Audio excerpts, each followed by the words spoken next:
The fall of Kushan Empire toward the middle of 3rd century AD led to the establishment of the Empire of Gupta. जब Kushan empire का fall हो गया था 3rd century AD के around, तो establishment start हुआ Gupta empire का. Although the Gupta empire was not as large as the Maurya. हालांकि गुप्ता एम्पायर इतनी लार्ज नहीं थी जितनी की मौर्य एम्पायर थी. It kept north India politically united. तो इसने क्या, ये हालांकि इतनी लार्ज नहीं थी, फिर भी इसने राजनीतिक तौर से इसको यूनाइटेड करके रखा for more than a century. एक सेंचुरी के लगभग इन्होंने उसको राजनीतिक तरीके से उसकी एकता बनाए रखी. Their period is generally regarded as the golden era of Hinduism. उनका जो पीरियड था, जो जिस पीरियड में उन्होंने राज किया था, उसको स्वर्ण काल के नाम से भी जाना जाता है हिंदुइज्म में. Gupta belong to the Vysya cast. जो गुप्ता है वो वैश्य कास्ट से बिलोंग करते हैं. Shri Gupta was the Vysya cast. जो श्री गुप्ता थे वो वैश्य कास्ट से बिलोंग करते थे and the founder of Gupta dynasty. और गुप्ता डायनेस्टी के फाउंडर भी थे. Shri Gupta was followed by his son Ghatotkacha. Shri Gupta के बाद उनके सन घटोत्कच आए और घटोत्कच के बाद उनके सन आए Chandragupta. Both use the simple title of maharaja. दोनों ने महाराजा टाइटल यूज किया. Now the Gupta dynasty. Gupta dynasty में कौन कौन थे? चंद्रगुप्ता थे, समुद्रगुप्ता थे, रामगुप्ता थे, चंद्रगुप्त विक्रमादित्य थे, कुमार गुप्ता, महेंद्र आदित्य थे, स्कंदगुप्ता थे. Now come Chandragupta first. जो चंद्रगुप्ता फर्स्ट थे, he was the first ruler Gupta to assume the title of maharaja dhiraj. ये फर्स्ट थे, जो फर्स्ट रूलर थे जिन्होंने ये टाइटल लिया था, महाराजा धीराज का टाइटल एज्यूम किया था. He strengthen his kingdom by matrimonial alliance with the powerful family of Licchavis who were the rulers of Mithila. ये इन्होंने अपनी जो आर्मी थी उसको स्ट्रेंथन कैसे किया? उन्होंने अपनी आर्मी को स्ट्रेंथन मैट्रिमोनियल अलायंस से किया, वैवाहिक संबंध बना के विद द पावरफुल फैमिली, एक पावरफुल फैमिली के साथ जो लिचवनीज थे, family of Licchavis who were the ruler of Mithila. जो मिथिला के रूलर्स थे, लिचवनी फैमिली से बिलोंग करते थे और रूलर थे मिथिला के. इस मैरिज टू लिचवनीज की प्रिंसेस, जो उनकी मैरिज हुई लिचवनी प्रिंसेस से जिनका नाम था Kumari Devi, brought an enormous power. उसके बाद उनके पास इनॉर्मस पावर आ गई, रिसोर्सेस आ गए एंड प्रेस्टीज. सम्मान मिला, पावर मिली और संसाधन मिले. He took advantage of the situations and उसके बाद इन्होंने इस सिचुएशन का, मैट्रिमोनियल अलायंस सिचुएशंस का एडवांटेज लेके उन्होंने ऑक्यूपाइड कर दिया the soil of fertile Gangetic valley. जो गैंगटिक वैली का एरिया है उन्होंने उसके ऊपर अपना आधिपत्य जमा लिया. He started Gupta era in 319-20 AD. तो उन्होंने गुप्ता एरा की शुरुआत की 319 और 320 एडी में. Now comes Samudragupta. Samudragupta was perhaps the greatest king of Gupta dynasty. Samudragupta को शायद ही ग्रेटेस्ट किंग के नाम से जाना जाता है गुप्ता डायनेस्टी के. Start. His name appear in Javanese text. उनका नेम अपेयर हुआ समुद्रगुप्ता का जावानीज टेक्स्ट में तंत्रिका कमंडला एंड चाइनीज राइटर वोंग ह्यूंग सी. एक तो जावानीज टेक्स्ट में उनका नाम था, एक तंत्रिक कमंडला में, और एक चाइनीज राइटर थे उनकी बुक में था वोंग ह्यूंग सी की. रेफर डेट उन्होंने रेफर कर रखा है that an ambassador was sent to his court. Samudragupta के कोर्ट में एक एम्बेसडर सेंड किया गया था बाय किंग महेंद्र वर्मन जो श्रीलंका के थे उनके द्वारा. हु आस्क्ड हिज परमिशन, जिन्होंने उनकी परमिशन लेनी चाहिए to build a Buddhist monastery, एक बुद्धिस्ट मोनेस्ट्री बनाने के लिए बोध गया में, for the monk travelling from Sri Lanka. जो श्रीलंका से ट्रेवल कर रहे थे मोंग, श्रीलंका से जो मोंग ट्रेवल कर रहे थे बोध गया में, उनके लिए उन्होंने मोनेस्ट्री बनाने की परमिशन मांगी. So next come the most detailed and authentic record of his reign is preserved in the Allahabad pillar inscriptions composed by his court poet Hari Sen. और सबसे ज्यादा जो डिटेल में और ऑथेंटिसिटी, मतलब एक रियलिटी में जो हमें पता चलता है कि उनका ऋण था, उनका ऋण में क्या हुआ क्या नहीं हुआ, वो हमें मिलता है अलाहाबाद पिलर इंस्क्रिप्शन है, जो उनकी जो पोइट थे, कोर्ट पोइट थे हरि सेन, उन्होंने कंपोज कर रखा है.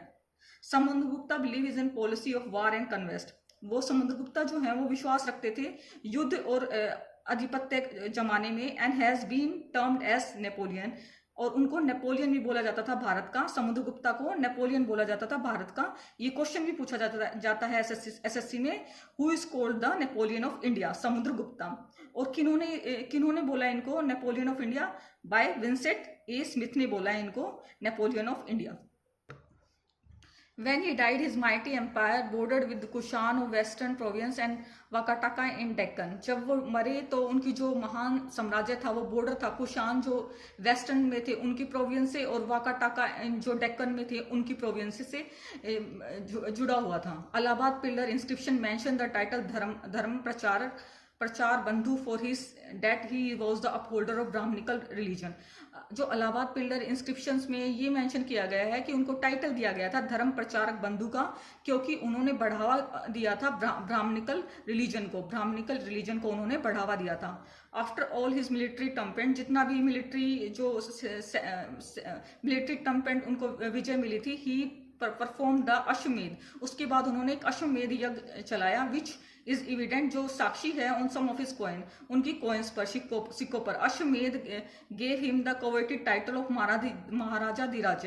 तो जो अश्वमेध ने उनको टाइटल दिया ये महाराजा धीराज का the supreme king of king जो महान राजाओं के राजा कहलाते हैं. इस greatest achievement can be describe as the political unification of most of the India. और जो उनकी ग्रेटेस्ट अचीवमेंट थी वो थी उनको डिस्क्राइब किया गया है पॉलिटिकल यूनिफिकेशन. उनका राजनीतिक तौर से एकता में इकट्ठा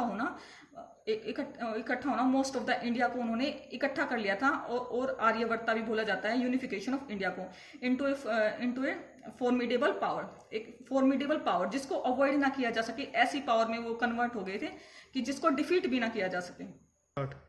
और जो समुद्रगुप्ता के कॉइन्स पर क्या थे आर्चर टाइप्स थे वो टाइगर टाइप्स थे एंड बैटल टाइप्स थे. On some of his gold coin जो उनके गोल्ड कॉइन थे he is represented playing the वीणा.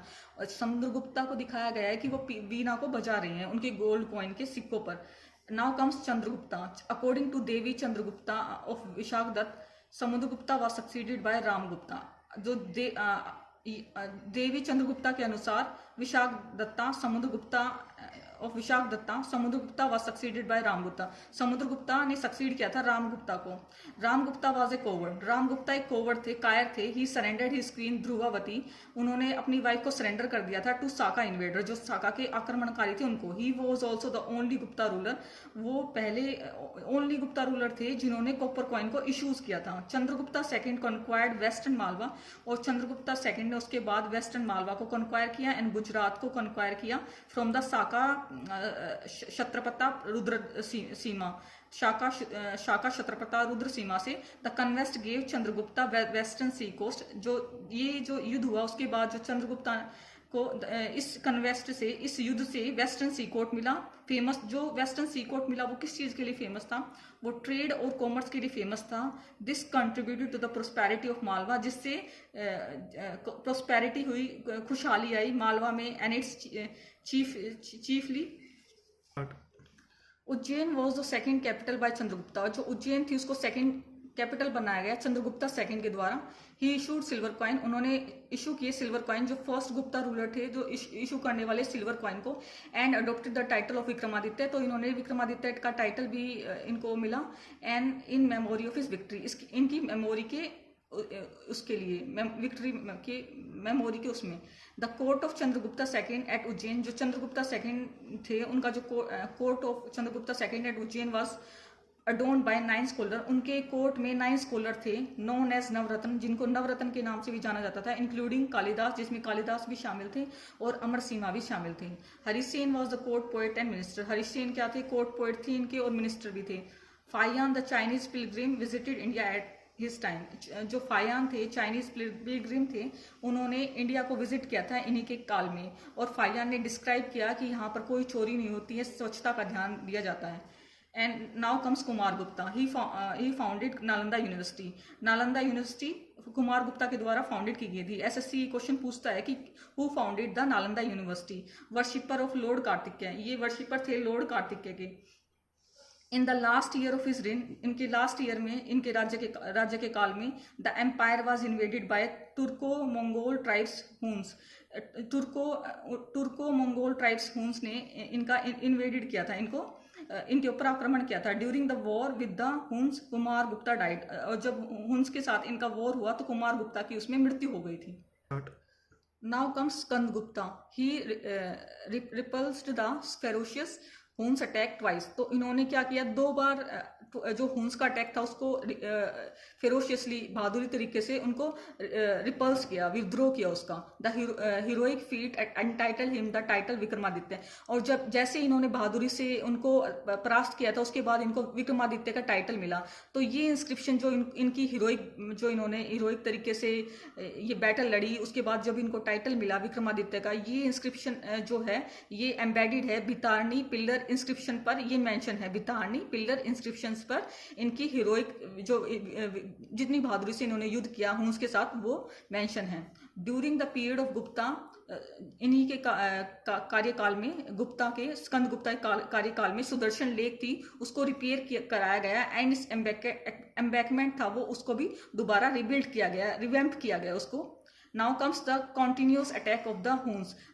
अब जब कंटिन्यूस अटैक हो रहे थे हुन्स के, उन्होंने क्या किया, वीकन कर दिया गुप्ता इकोनॉमी को, उनकी आर्थिक सिचुएशन को वीकन कर दिया। And the decline of the empire began. उसके बाद क्या हुआ, उस जो एम्पायर थी स्कंदगुप्ता की, उसका डिक्लाइन होना स्टार्ट हो गया, begin soon and after the death of Skandagupta. Skandagupta की डेथ के बाद उनका डिक्लाइन होना स्टार्ट हो गया गुप्ता एम्पायर का। Now position of women, womens की पोजीशन कैसी थी यहाँ पे, position of women deteriorated further. इसके बाद जैसे ही गुप्ता काल का मतलब हुन्स ने अटैक किया और उसके बाद वो वीकन पड़ गई थी, उसके बाद वुमेन्स की जो सिचुएशन थी वो फर्दर खराब होती गई। पोलीगैमी वाज कॉमन, मतलब एक से ज्यादा शादी करना कॉमन था वहां पर। The first example of sati appear in Gupta empire. जो फर्स्ट एग्जांपल थी हमें सती प्रथा हमें जो देखने को मिली, वो गुप्ता एम्पायर के काल में ही देखने को मिली। इन 510 एडी, 510 एडी में एरन इन मध्य प्रदेश, एरन जो इंस्क्रिप्शंस है उस पर सती प्रथा का मेंशन है, जो मध्य प्रदेश में सिचुएटेड है। The women of higher order did not have access to independent source of livelihood. जो वुमेन थी जो हायर ऑर्डर से बिलोंग करती थी, जैसे जो ब्राह्मण से और अपर कास्ट से बिलोंग करती थी, उनको एक्सेस नहीं थी इंडिपेंडेंट सोर्स ऑफ लाइवलीहुड की, मतलब अलग से अपना रहने की और रोजी रोटी कमाने की और संसाधनों की उनको एक्सेस नहीं थी। तो आप सोच सकते हैं जो अपर कास्ट वुमेन थी उन्हीं को एक्सेस नहीं थी, तो लोअर कास्ट वुमेन्स की क्या सिचुएशन होगी, वो किस हाल में होंगे। Now comes women lacked property right. Women जो थी उनको प्रॉपर्टी राइट नहीं था। हाउर स्त्री धन वॉज कंसीडर हर प्रॉपर्टी। हालांकि स्त्री धन को उनकी प्रॉपर्टी कंसीडर किया जाता था। जो एज ए मतलब अगर एक वुमेन का डाइवोर्स हो जाता है तो उसका हस्बैंड एज ए रेमिटेंस उसे कुछ प्रॉपर्टी देता है, उसको स्त्री धन बोला जाता है। या जो वुमेन्स की प्रॉपर्टी होती है उसको स्त्री धन बोला जाता है। जो उसको अपने पेरेंटल हुड से मिली होती है उसको स्त्री धन बोला जाता है। Now comes trade and coinage. In gold content, जो गोल्डन कंटेंट था, एरा था जो गुप्ता का, Gupta coins are not as pure as Kushan. जो गुप्ता के जो कॉइन्स थे वो इतने प्योर नहीं थे, उनकी प्योरिटी इतनी नहीं थी जितनी कुशंस की थी। The Gupta also issued good number of silver coins. जो गुप्ता थे उन्होंने बहुत अच्छे मतलब काफी ज्यादा उन्होंने सिल्वर कॉइन भी इशू किए थे फॉर लोकल एक्सचेंज, मतलब लोकल जो पीपल थे उनके लिए, मतलब उन्होंने काफी large number of silver coin issue किए थे। The Gupta copper coins are very few as compare to Kushan. लेकिन जो गुप्ता के कॉपर कॉइन्स थे वो इतने ज्यादा नहीं थे कि कुशन के कंपैरिजन में उनके इतने ज्यादा उनकी वो नहीं थे। तो which shows that use of money did not touch common people. जिससे ये साबित होता है जो मनी है जो एज ए कॉपर कॉइन वो आम लोगों तक, जो आम लोग हैं उन तक ये कॉइन्स नहीं पहुंचे थे, क्योंकि उनकी जो संख्या थी कॉपर कॉइन्स की वो इतनी नहीं थी कि वो आम लोगों तक पहुंच सके।